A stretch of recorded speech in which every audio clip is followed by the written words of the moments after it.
Have the LA Kings showed improvement over the first 2 months of the NHL season? Plus, as we move into December, it's time for an organizational update. We'll tell you about a surprising prospect having a breakout season. That and more on this edition of Locked On LA Kings.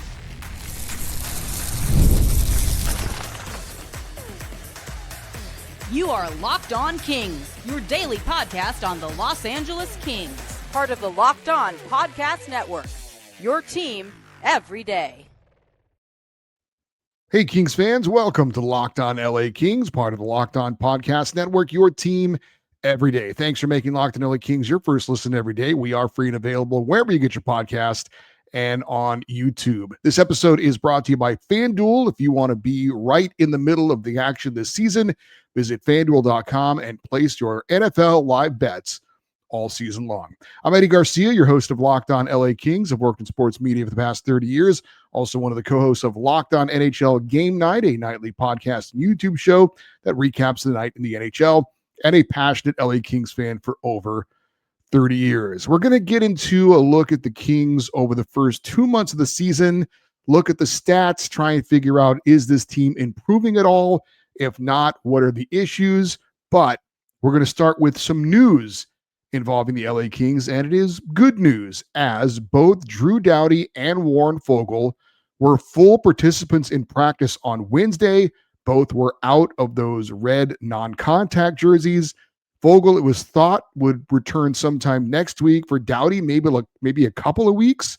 But head coach Jim Hiller said, depending on how they feel coming up on Thursday after getting in that workout, that he expects both of them back soon. If not for Thursday's game against the Blackhawks, then for Saturday's game against the Blackhawks. So great news that both Foegele and Doughty are apparently ahead of schedule, especially Doughty.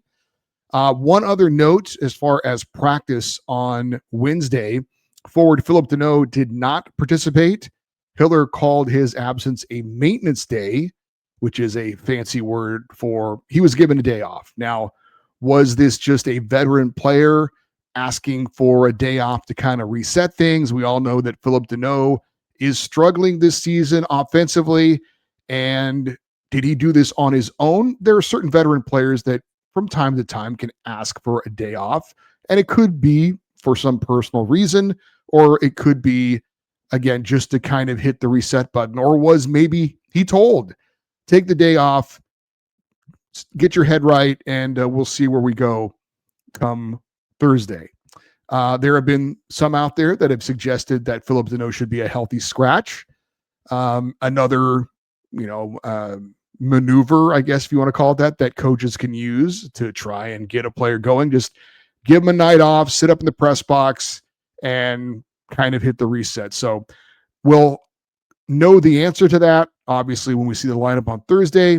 So whether this was his choice or a suggestion made to him, clearly he and the team understand that he has not been good enough to this point and that he needs to get going at least some point this season. Not that he's going to be a elite goal scorer or anything close to it, but he can still be part of the situation where the Kings are looking to get more offense. There's, certainly we know who the leading goal scorers are on the team. We know who the biggest offensive weapons are, but we could certainly use an extra goal or two from a lot of different places in the lineup because of the way the Kings are not scoring goals right now. As far as the practice on Wednesday, it was Alex Laferriere centering the third line. He could be the center for the third line in the game on Thursday. We'll have to just wait and see. But if Phillip Danault is ready to go, the Kings for this game on Thursday, and of course, if Warren Foegele and Drew Doughty are ready to go, they will have their full lineup from the start of the season. And that is something very few teams around the NHL can say at this point of the season. There have been some pretty significant injuries all over the place. So if that is the case, and it's encouraging to see that it looks like it's going to be that way, if not Thursday, then Saturday, barring any other kind of injuries, the Kings need to take advantage of this. Having a full, healthy lineup as you go into December, that is something they need to have success with that, because at some point that's not going to be the case. So getting everybody back, having the full lineup, being able to put everybody out there that you thought you would have from the start of the year, that's a great luxury for the Kings at this point. So again, take advantage of that opportunity. With Drew Doughty back, I would assume he will reclaim his spot on the right side with the top pairing with Mikey Anderson. That would mean that Joel Edmondson would move back on the left side of the second pairing with Brant Clark. And that would mean that Jacob Moverar would come out of the lineup and we'd see Brian Dumoulin on the third pairing with Cody Ceci. So that is what we're expecting. But again, good news for the LA Kings with Warren Fogle and Drew Doughty, both a little bit ahead of schedule and coming back from injuries, especially Doughty. Okay, so we have seen the LA Kings now through 2 months of the season. Did the Kings show any improvement from team numbers and individual numbers from October to November? We'll start by looking at some of the numbers for the LA Kings from a team standpoint. Obviously, the first question is, did the Kings have a better record in November than they did in October? And the answer is yes, slightly.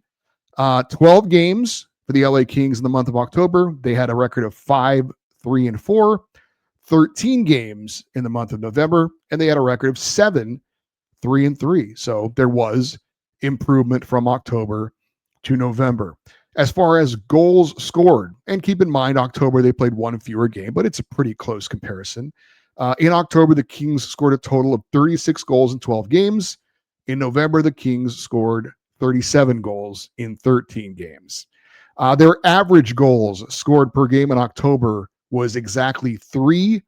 In November, it was 2.46. Goals allowed in October, a total of 40 goals in 12 games. In November, the Kings allowed a total of 30 goals in 13 games. Average goals allowed per game in October was 3.33. In November, it was 2.31. So they knocked a full goal, average goal per game off of that. Power play opportunities in October, the Kings had 30 power play opportunities. They scored 6 power play goals. That's 20%. In November, the Kings had 15 more power play opportunities, 45 power plays. They scored 1 fewer goal, 5 power play goals on 45 chances. That is an 11.1% success rate in the month of November. As far as the penalty kill goals goes, in October, the Kings were shorthanded 44 times, and they allowed 13 power play goals. That's 70.5% on the penalty kill. In the month of November, they cut down dramatically on the penalties taken. They had 14 fewer penalties taken, 30 in all, and they allowed a total of 2 power play goals in the month of November. That's 93.3%. So the Kings have been a lot better from October to November defensively, and they've been a lot better on the penalty kill. So overall, because the Kings have also taken a bit of a step back offensively and a bit of a step back on the power play, I would say it's fairly even. I would say a slight advantage because they did make such a jump defensively and on the PK. I would say it was a better month in November than October, even though the offensive numbers did slide down a little bit. I think the drastic improvement defensively, I would say that made November a bit better than October. Individually, as far as who was better in October to November, Adrian Kempe had a great October. 5 goals, 10 assists, 15 points in 12 games. Unfortunately, he took a step back in November. 3 goals and 4 assists for 7 points in 13 games in November. So that certainly part of the equation as to why the Kings offense dipped a bit as well, because their best player took a little bit of a step back offensively. Andrei Kuzmenko didn't have a great October. His November was even worse. 12 games in October, he had 2 goals and 4 assists for 6 points. He followed that up with a November where he had 1 goal for 1 point in 10 games. So clearly he took a pretty big step back, which resulted in him being benched for a couple of games. Kevin Fiala was Mr. Consistency for the Kings. 12 games in October, he had 4 5 goals and 4 assists for 9 points. 13 games in November, he had 5 goals and 4 assists for 9 points. So exactly the same for Kevin Fiala over the first 2 months. Corey Perry started off red hot and has cooled off since. He had 5 goals and 7 points in just 6 games in October. He has dropped to 2 goals and 6 points in 13 games in November. In his final season, Captain Andrei Kopitar had just 5 assists with no goals over the first 12 games in October. November, he had 5 goals and 8 points and has now moved just 15 points away from becoming the Kings' all-time leading scorer. I would say based on what he's done so far this season, looks like Kopitar would be projected to break that record for most points in franchise history sometime in February, I would guess.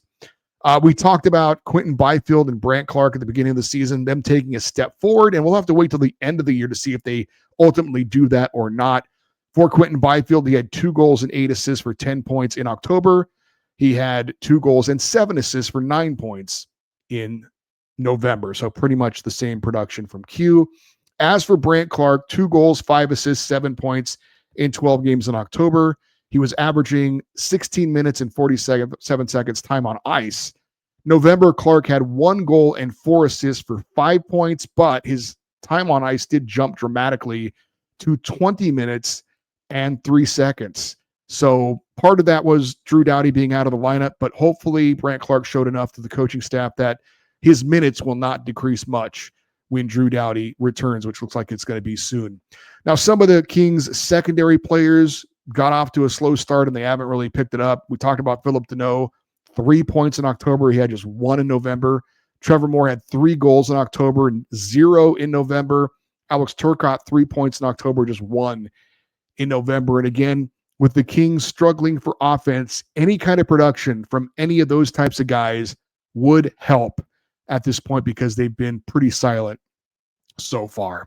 So again, looking from October to November, the defensive improvement, the penalty kill improvement has been very big. The offense has taken a dip.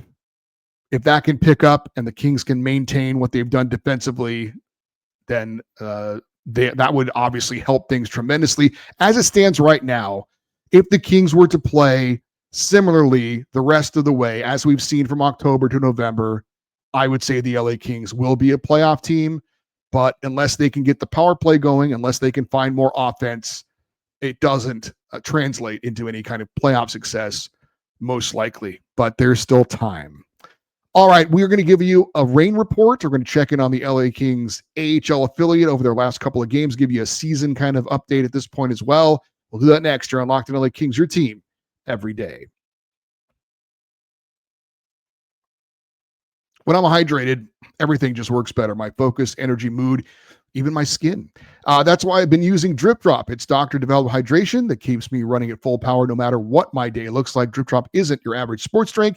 It delivers 3 times the electrolytes and half the sugar of the leading brands using a science-backed formula tested and trusted by medical professionals, firefighters, and over 90% of top college and pro teams. It actually tastes amazing. My go-to flavor is fruit punch, and it's become my secret weapon for staying sharp and energized through long days. Hydration has become non-negotiable for me. DripDrop helps me feel sharper, calmer, and honestly just better overall. Right now, DripDrop is offering podcast listeners 20% off your first order. Go to DripDrop.com and use the promo code LOCKEDONNHL. That's DripDrop.com, promo code LOCKEDONNHL for 20% off. Stock up now and keep your body and mind performing at their best with DripDrop.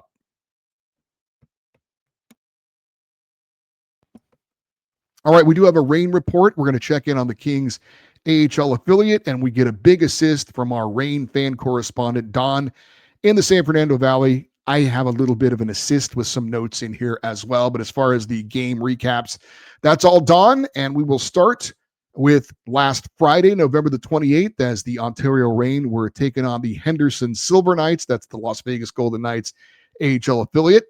Don said about this game, the Reign had to endure what they themselves had done to Bakersfield the previous Friday. They were held to only 8 shots in the first 2 periods. They held Bakersfield to 7 the Friday before, but they picked up their play in the third, and with most of the offense being generated by the minor league veterans, they were able to come from behind and prevail in the end. Andre Lee did open the scoring with a nice power play goal, Corey Perry style, close to the net with his stick down and ready. That play was started with a textbook face-off win by Kenny Connors. Angus Booth scored a nice game-tying goal on a smartly angled shot late in the third period in the Reign's 4-3 victory. Taylor Ward and Cole Gutman also scored, with Gutman getting the game winner with 1:57 to go in the game. Phoenix Copley allowed 3 goals on 38 shots in the win. Sunday, November the 30th, it was the Ontario Reign against the Texas Stars, the Dallas Stars AHL affiliate. And Don said top 2 defensive pairs were once again Angus Booth with Kyle Burrows and Kirill Kirsanov with AHL veteran Sam Bolduc. The game was tighter than the 4-1 final score would indicate. Shots and overall chances were about even for the game. The score was 2-1 until the last 5 minutes, during which Texas scored on a breakaway and an empty netter, and that was that. Kind of disappointing, losing to an under 500 team, in my opinion. The Texas goalie, Arno Tifesnes, man, did I butcher that. Arno Tifesnes, good Lord, was very good and much better than the way Eddie pronounced his name. But several key breakdowns by the Reign led to the difference, more than any goaltending faults by Phoenix Copley, who was pretty solid overall, in my opinion. Copley would allow 3 goals on 24 shots. Cole Gutman had the lone Reign goal.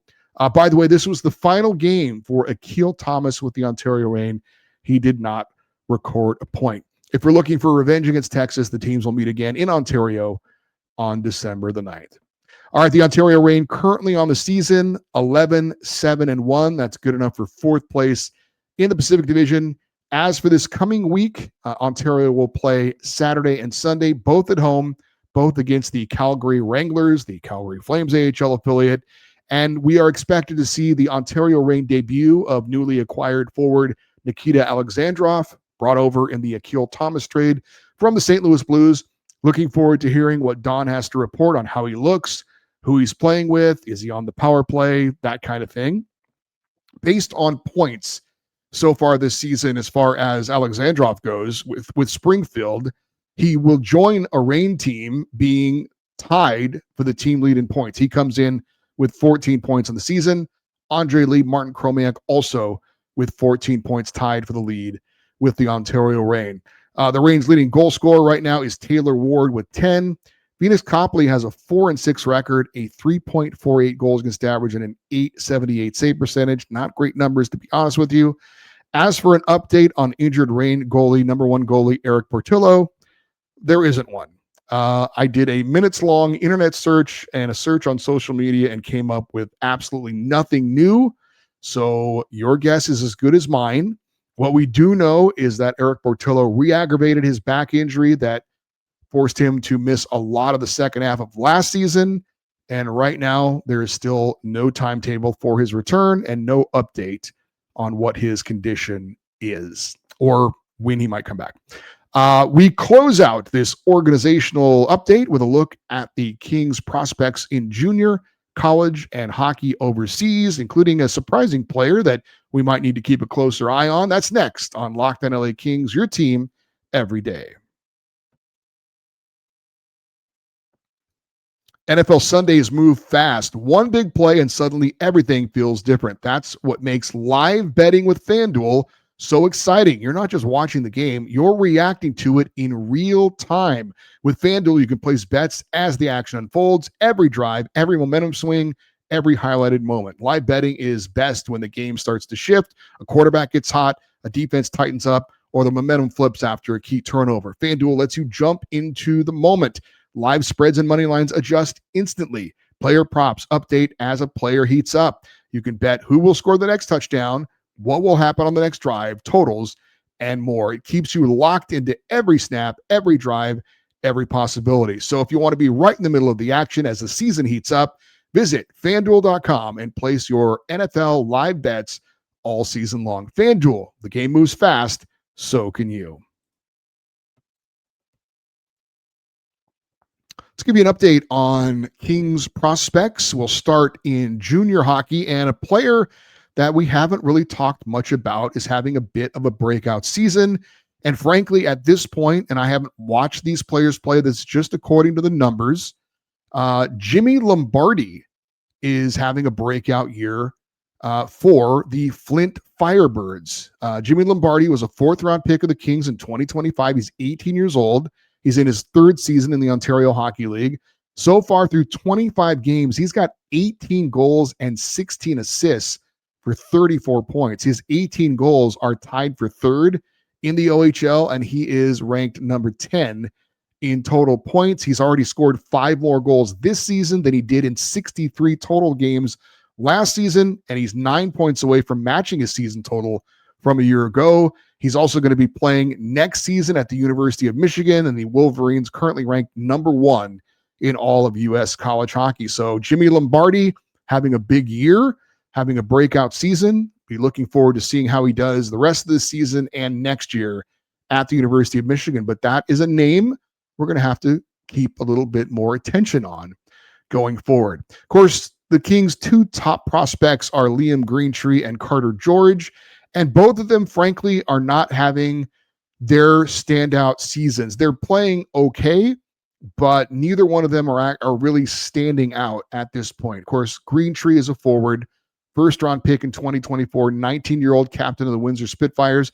He's got 15 goals and 28 points in 20 games so far, and those numbers on their own are not bad, but he had big-time numbers last season. He was one of the leading goal scorers and point producers in the Ontario Hockey League. I don't know that he's in the top 20 this year. Maybe he's around 20. So just based on the numbers, he's not having a dominant season. Perhaps this is, part of the story that he's playing junior hockey again when he kind of felt like he probably didn't have much to prove. We talked about the stupid rules that they have that they're changing for next year going forward, where a 19-year-old can play in the AHL. But unfortunately, the rules didn't change in time, and so Greentree is not playing in the AHL. He's playing back in junior hockey, and I don't know, maybe he's not the most motivated player in the world, or maybe he's just off to a slow start. But Greentree is projected to be on the Canadian World Junior team this year, so we'll be keeping an eye on him, as is Carter George, the top goaltending prospect for the Kings, a second-round pick in 2024, 19-year-old playing for the Owen Sound Attack, and his numbers are not as good as they were a year ago, and they're not going to blow you away this year. Record of 9-8-2, a 3.07 goals against average, and a save percentage of 900. Those are all pretty generic numbers, to be honest with you. But again, I don't know the type of team he's playing on, what the defense in front of him is like.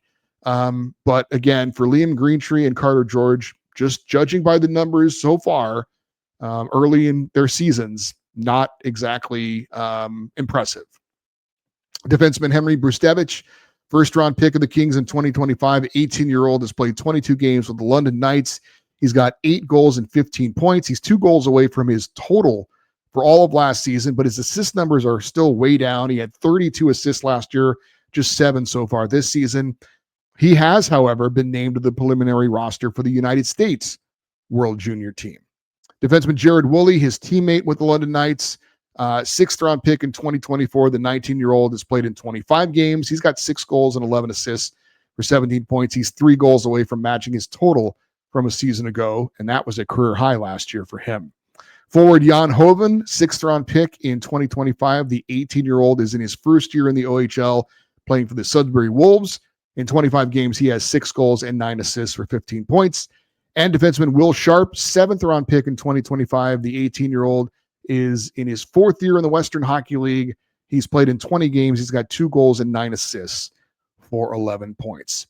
Checking in on the Kings college hockey players, goalie Hampton Slukinski, 4th-round pick in 2023, is a 20-year-old sophomore at Western Michigan University, the defending national champions of U.S. college hockey.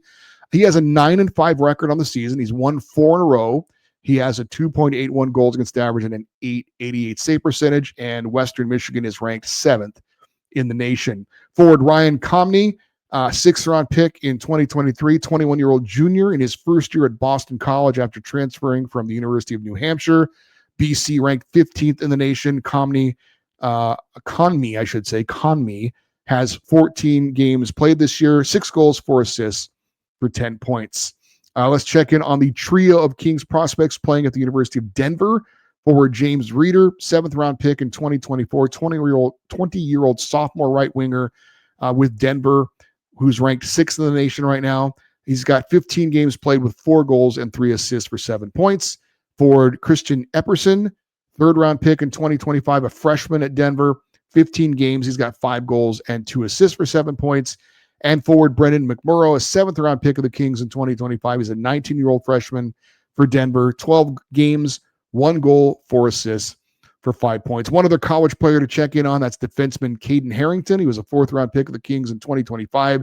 The 19-year-old freshman at the University of Vermont has played in 12 games with a goal and 3 assists for 4 points. And a couple of European players to check in on. Forward Wojtek Šihar, 2nd-round pick of the Kings in 2025. The 18-year-old is playing in the Czech League. He's played in 27 games with 4 goals and 4 assists for 8 points. And goaltender Petteri Reppinen, 5th-round pick of the Kings in 2025. The 19-year-old is in his 3rd year in the Finnish League. He's played in 21 games. He's got a record of 7, 8, and 6, a 2.87 goals against average, and an 8.94 save percentage. So there you have it, a check-in on the Kings prospects in junior hockey, college hockey, and overseas. And once again, we will be paying close attention to Jimmy Lombardi of the Flint Firebirds to see how he does all season long. He's off to a great start. All right, thank you for making Locked On LA Kings your first listen today. For your second listen, check out Locked On NHL Game Night. Every game, every night until a Stanley Cup champion is crowned. Get local analysis on a national scale. Find NHL Game Night on Locked On NHL on YouTube or wherever you listen to your podcast, and you might see and hear a familiar voice and face. For you everydayers, those that listen to watch Locked On LA Kings every day, our next show will be following the Kings Blackhawks first game of the week. That is going to be Thursday night, recapping that game. They'll also play them on Saturday as well. So hopefully we'll be talking about a Kings victory, and hopefully we'll be talking about Warren Fogle and Drew Doughty back in the Kings lineup and tell you how they did in their returns to the ice. We also have our fan feedback show coming up on Friday night, Saturday morning. If you'd like to get an email in for that about anything we've talked about this week or anything that's on your mind involving the LA Kings, the email address is lockedoneddie, EDDIE, @gmail.com. And we always enjoy your comments in the comment section if you're watching on YouTube. And stay interactive with the show on social media, X, Twitter, Instagram, TikTok. We're at Locked On LA Kings. I'm Eddie Garcia. Thank you for listening and watching this episode of Locked On LA Kings, part of the Locked On Podcast Network, your team every day. Have a great rest of your day. We'll talk to you next time. And as always, go Kings, go.